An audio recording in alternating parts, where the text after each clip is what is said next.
So once you're inside the store and you have your list, you're ready to go grocery shopping, one of the best places that you can start is actually in the produce section. This is a place where you can get lots of healthy options. And what you can also think about is places where you can find the other healthy options in the store. Oftentimes what we think about is shopping the perimeter of the store.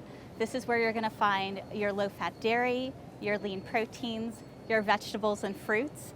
And as you dive into aisles, there are things that can be more processed and less healthy options. There still are great buys that you can find that are healthy for you, like frozen vegetables and beans, but it can be a little tougher to stick with the healthy choices that are on your list. So just keep that in mind.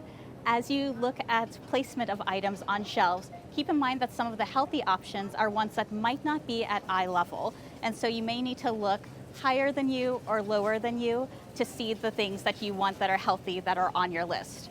Remember that if you have kids with you, sometimes the unhealthy options that you don't want to come home with you might be at their eye level a little bit lower.